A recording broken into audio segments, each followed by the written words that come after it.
James Potter. The Arid Plains of the Sunburned Sands. Written by James Pullen. 2025.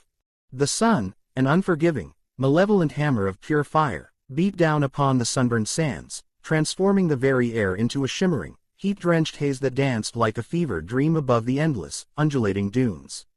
Every breath felt like inhaling liquid flame, and the sheer vastness of the desert seemed to mock their very presence. James Potter, his usually unruly jet-black hair already plastered to his forehead with sweat, wiped a bead of perspiration that seemed to reappear instantly. His usually keen, emerald-green eyes, so often alight with an adventurous spark or a hint of mischievous intent, were narrowed to mere slits, squinting desperately against the blinding, bone-white glare that reflected off the searing, gritty surface of the sand. He adjusted the worn leather strap of his satchel, feeling the familiar, comforting weight of his trusty wand nestled safely within, a slender piece of oak that felt like the only anchor in this shifting, hostile world. Beside him, Lily Evans, her vibrant red hair pulled back in a practical yet somehow still elegantly defiant knot, fanned herself lightly with a brittle piece of sun-baked parchment, the faint breeze it generated doing little more than stirring the already hot air. Her expression was a captivating blend of unwavering determination and a visible, though uncomplaining, discomfort, her freckled nose already starting to peel from the relentless sun. She looked ready to face anything, even the desert itself. Calibar, ever the one to find a sliver of desperate humor even in the direst of circumstances, attempted a cheerful, if somewhat strained and croaky, whistle. The sound, however, was thin and reedy, a pathetic whisper that was immediately swallowed by the vast, oppressive silence that seemed to hum, almost vibrate, in the very air of the desert. Anyone else feel like they're slowly turning into a giant, human-shaped jerky stick? He mumbled, his voice hoarse from the pervasive dryness that seemed to cling to the back of his throat. His freckled face, usually pale beneath his shock of red hair, was now a deep, almost alarming shade of crimson, and his robes, once a respectable navy blue, were already thick and heavy, caked with fine, reddish dust that clung stubbornly to every fiber. He longed for a cool, damp dungeon at the School of Arcane Arts. Astra, as was her unwavering custom, remained utterly oblivious to such trivial discomforts, her focus unwavering and absolute when a puzzle, particularly one of an intellectual or magical nature, presented itself. She was utterly absorbed, her brow deeply furrowed in intense concentration, poring over a meticulously folded, ancient map, its edges frayed and brittle with millennia of age. The oasis of Eldoria must be here somewhere, she murmured, tracing a line with a slender, ink-stained finger that seemed entirely too delicate for the harsh environment. The cartograph is quite specific, though admittedly, the script is incredibly archaic, the astronomical alignments are challenging to reconcile with our current position, and it appears some of the original ink has faded considerably due to exposure to, I presume, centuries of sunlight. She pushed her glasses further up her nose, a frustrated frown on her face. Their previous grand adventure, a harrowing escapade through the deep, tangled reaches of the Whispering Woods, had been fraught with peril and dark, ancient magic that had seemed to seep from the very trees. They had faced down malevolent spectral guardians that had tried to steal their very voices, outwitted cunning, centuries-old enchantments laid by forgotten dark wizards, and navigated treacherous paths where trees themselves seemed to whisper secrets and try to ensnare them. They had emerged scarred, certainly, their robes torn and their nerves frayed, but undeniably triumphant, their bond forged even stronger by shared trials. That challenge, however, seemed almost a leisurely stroll through a sun-dappled park compared to the relentless, unforgiving expanse of the sunburned sands. Here, the very land seemed to conspire against them, a silent, sun-baked adversary that offered no quarter, no shade, and demanded absolute, unyielding resilience. Every agonizing step was a struggle, every breath felt like inhaling fire, and the thirst was a constant, gnawing presence. Headmaster Alatar, his ancient eyes twinkling with a blend of profound, almost cosmic wisdom and a mischievous glint that always suggested he knew far more than he ever let on, had personally entrusted them with this perilous mission during their last visit to the illustrious School of Arcane Arts. Their objective was clear, though daunting enough to make even the bravest wizard hesitate: to retrieve the fabled Sunstone of Sol, an artifact whispered to possess the unimaginable power to breathe life and vibrant vitality into the most desolate of landscapes, to coax gushing springs from parched earth and lush flora from barren rock. Legends claimed it rested deep within these very sands, its ancient resting place guarded by formidable creatures born of the desert's fiery heart and the shifting dust, their forms as elusive and dangerous as the desert's ever-changing dunes. Whispers also spoke of ancient traps and riddles designed to test not only one's magical prowess but their very spirit.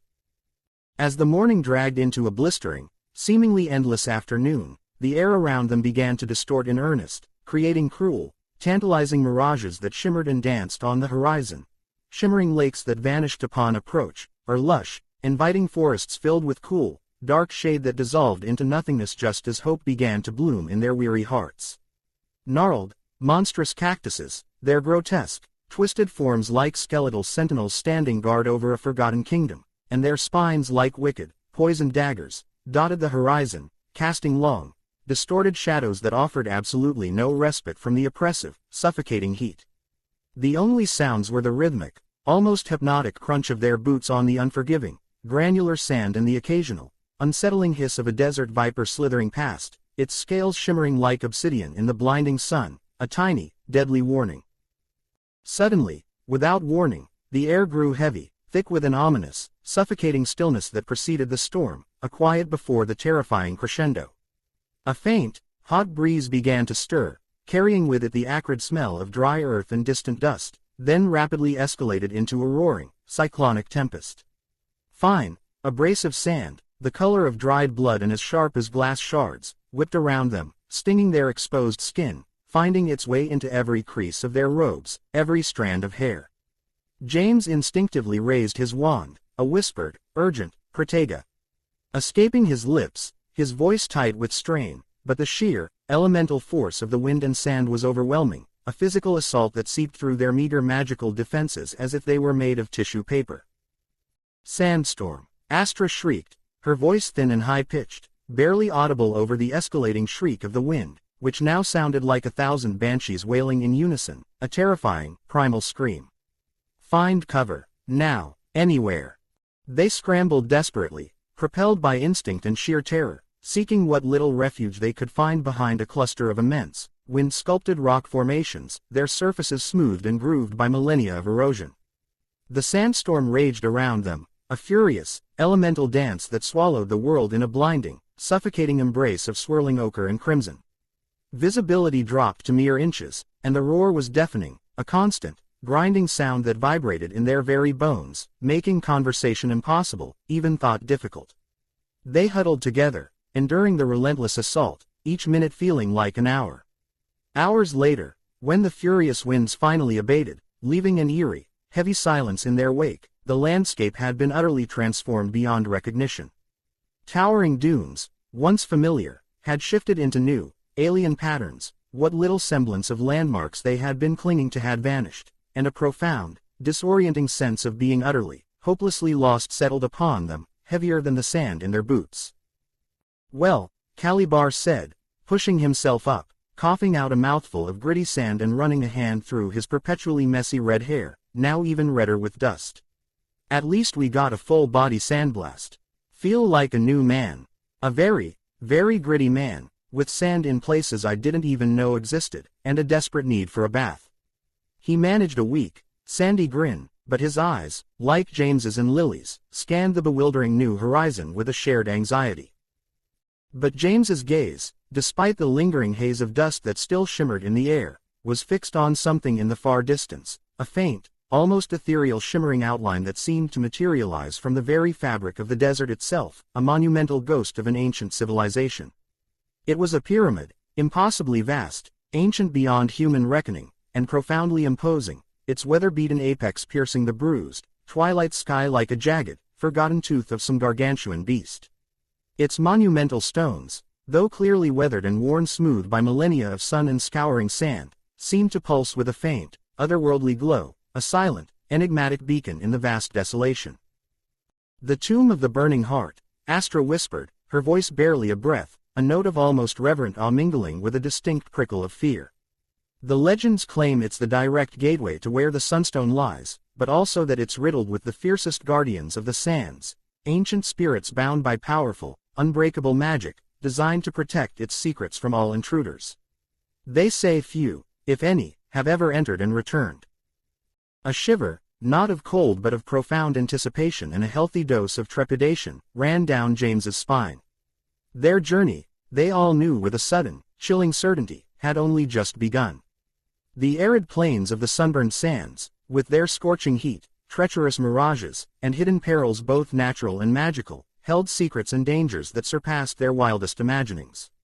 Only their combined strength, their unwavering wit honed through countless trials and late-night study sessions, and their unyielding courage would see them through to the Sunstone of Sol.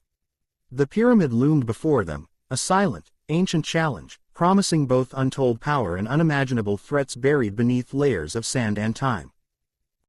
As the group approached the imposing pyramid, the air seemed to grow heavier, almost electric with an ancient, unspoken power.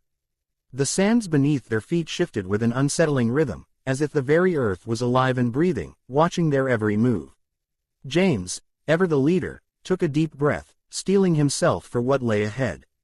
"We need to be ready for anything," he said, his voice steady despite the turmoil in his mind. "Remember, we've faced impossible odds before and come out on top. This is no different."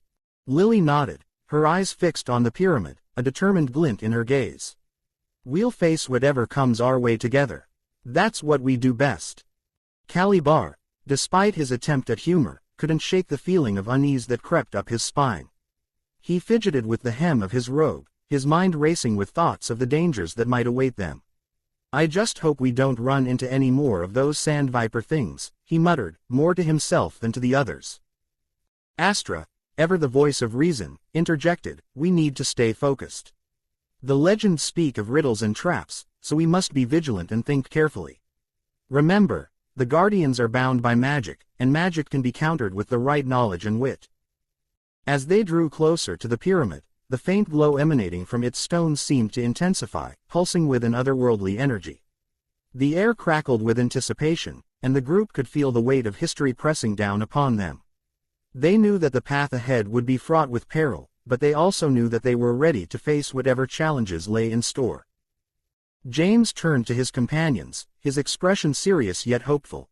"We've come this far together. Let's see this through to the end, whatever it may be." With a collective nod, the group stepped forward, ready to enter the tomb of the burning heart and unravel the mysteries that lay within. The sand swirled around them, as if whispering ancient secrets, and the pyramid loomed large, a silent sentinel guarding the secrets of the Sunstone of Sol. The journey had only just begun, but they were ready to face whatever came their way, united by their friendship and their shared quest for adventure and discovery. The entrance to the pyramid was a yawning maw, a dark chasm that seemed to swallow the very light around it. As they stepped inside, the temperature dropped dramatically, a stark contrast to the scorching heat of the desert.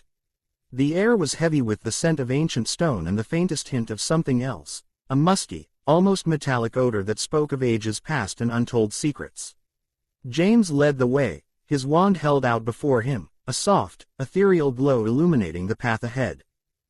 The walls of the corridor were adorned with intricate carvings, depictions of ancient rituals and battles, of gods and monsters, all rendered in a style that was both alien and eerily familiar. Astra paused to examine them, her fingers tracing the lines of the carvings with a reverence that bordered on awe. "These are incredible," she murmured. "The level of detail, the craftsmanship. It's unlike anything I've ever seen." Lily, ever the pragmatic one, kept a watchful eye on their surroundings, her wand at the ready. "Let's not get too distracted. We don't know what might be lurking in here." Calibar, despite his earlier bravado, stuck close to the group, his eyes darting nervously from shadow to shadow. "You're right, Lily. I don't like the feel of this place. It's like the walls are watching us." James nodded, his grip tightening on his wand. "Stay alert. We don't know what we might encounter down here." The corridor seemed to stretch on endlessly, a labyrinth of twisting passages and dead ends that challenged their sense of direction and tested their resolve. At times, the walls seemed to shift and change, as if the very stone was alive and conspiring to confuse them. But they pressed on, driven by their quest and the knowledge that turning back was not an option. Finally, after what felt like hours of navigating the treacherous maze, they emerged into a vast chamber, a cavernous space that seemed to stretch up into infinity. The ceiling was lost in shadows, and the walls were lined with towering statues, their features worn smooth by time but their presence still imposing. At the far end of the chamber, a pedestal stood, and upon it rested a stone, its surface pulsing with a soft, golden light. The Sunstone of Sol. James approached the pedestal, his steps echoing in the vast silence of the chamber. As he reached out to take the stone, a deep, resonating voice filled the air, seeming to come from everywhere and nowhere at once. Who dares to disturb the slumber of the Sunstone? The group exchanged glances, a mix of excitement and trepidation in their eyes. James stepped forward, his voice steady and clear. I am James Potter, and with me are my companions Lily Evans, Calibar, and Astra. We have come to claim the Sunstone of Sol, to use its power for the greater good. The voice rumbled, a sound like distant thunder. Very well, but first, you must prove your worth. Answer my riddles, and the Sunstone shall be yours. Fail, and you shall be forever trapped within these walls, your spirits bound to the sands for eternity. Astra stepped forward, her eyes shining with determination. We accept your challenge. Ask your riddles, and we shall answer. The voice seemed to smile, a chilling sound that sent shivers down their spines. Very well, listen carefully, for I shall speak but once. And so, the ancient being began to speak, its voice weaving a tapestry of words that danced and twisted, challenging their minds and testing their wits. The group listened intently, their brows furrowed in concentration as they grappled with the complexities of the riddles. Time seemed to stand still as they delved deep into the recesses of their knowledge, drawing upon every ounce of their intelligence and ingenuity to unravel the enigmas presented to them. As the final riddle was spoken, a heavy silence fell upon the chamber, a silence that seemed to hum with anticipation. The group exchanged a glance, a shared understanding passing between them. They had done it. They had answered the riddles, and the Sunstone was theirs. With a final, resonant word, the voice faded away, leaving them alone in the vast chamber. James approached the pedestal once more, and this time, there was no resistance as he took the Sunstone into his hands. It pulsed with a warm, comforting energy, a power that seemed to resonate within his very soul. Lily let out a sigh of relief, a smile spreading across her face. We did it. We actually did it. Calibar let out a whoop of joy, his earlier fears forgotten in the exhilaration of their triumph. We're going to make one heck of a story out of this. Astra nodded, her eyes reflecting the golden light of the Sunstone. This is just the beginning. With this power, we can change the world. James looked at his companions, a sense of pride and camaraderie swelling within him. Let's go home. We have a lot of work to do. And with that, they turned and made their way back through the labyrinth, their hearts light and their spirits soaring. The Sunstone of Sol was theirs, and with it, they held the key to a brighter, more vibrant future. The journey had been long and fraught with peril, but they had faced every challenge head-on, their friendship and courage seeing them through to the end. As they stepped out into the desert once more, the sun dipping below the horizon in a blaze of golden glory, they knew that their greatest adventures were yet to come.